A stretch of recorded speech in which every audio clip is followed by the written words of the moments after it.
Hello, আজকে আমি তোমাদের সাথে শেয়ার করব আমি কিভাবে কালী পুজোতে আমার ঘরটা সাজিয়েছিলাম। আগের ভিডিওতে আমি শেয়ার করেছিলাম যে কালী পুজোতে আমরা অন্য একটা জায়গাতে ঘুরতে গেছিলাম পুজো দেখার জন্য। সেখান থেকে ফিরতে আমার দেরি হয়ে গিয়েছিল, তাই জন্য রঙ্গোলিটা আমি এইভাবেই বানিয়ে নিয়েছিলাম। আর এটা আমি ফার্স্ট টাইম রঙ্গোলি বানাচ্ছি, তাই জন্য আমি খুব একটা ভালো করে করতে পারিনি। ওকে, তো আমি আমার ফ্রন্ট ডোরটা ঠিক এইভাবে সাজিয়েছি। আমার ছোটোর থেকে ঘর সাজাতে আর ডেকোরেশন করতে আমার ভীষণ ভালো লাগে। কেউ যদি আমাকে জিজ্ঞেস করে যে তোমার হবি কী, আমি এক কথায় উত্তর দেবো যে ঘর সাজানো বা ঘর সুন্দর সুন্দর জিনিস দিয়ে ঘর ডেকোরেশন করা আমার ভীষণ পছন্দের। ডিফারেন্ট ওকেশনে ডিফারেন্ট জিনিস দিয়ে আমার ঘর সাজাতে বেশ ভালো লাগে, কিন্তু সবসময় তো আর সেগুলোর সুযোগ হয়ে ওঠে না। কোনো বছর যেহেতু কালী পুজোতে ব্যাঙ্গালোর থাকি না, তো সেই জন্য আর আমার ঘরটা সেভাবে সাজানো হয় না। তো এই বছর আছি, তো ভাবলাম সাজাই, সবাই সুন্দর করে ঘরটা সাজাই, তো আমিও একবার সুন্দর করে আমার এই ছোট্ট ঘরটা সাজিয়ে তুলি। ঘর আমাদের কাছে একটা শান্তির জায়গা। সারাদিন কাজ করে বাড়ি ফেরার পর একটা শান্তির জায়গা হলো ঘর।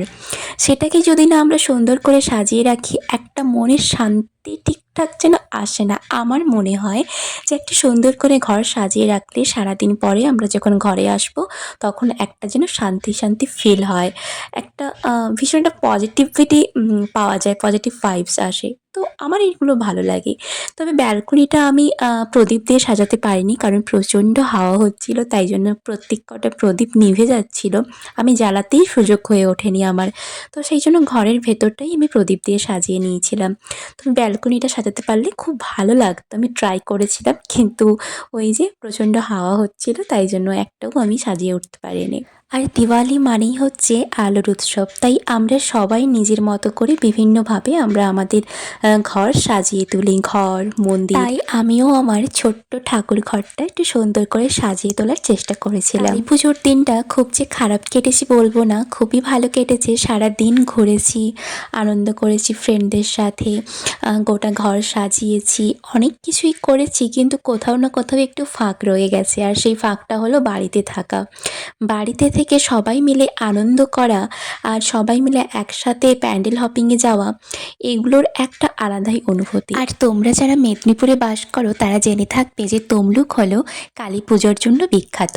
তো সেই জন্য আমরা কখনোই কিন্তু তমলুকের কোনো পুজো প্যান্ডেল কিন্তু আমরা মিস করি না, প্রত্যেক কটা আমরা দেখি। তবুও নিজেদের মতো করে কালী পুজোর দিনটা বেশ ভালোই আমি কাটিয়েছি। আর আমার এই ছোট্ট ঘরটা সুন্দর করে সাজানো তোমাদের কেমন লাগলো কমেন্ট করে জানিও। Bye bye.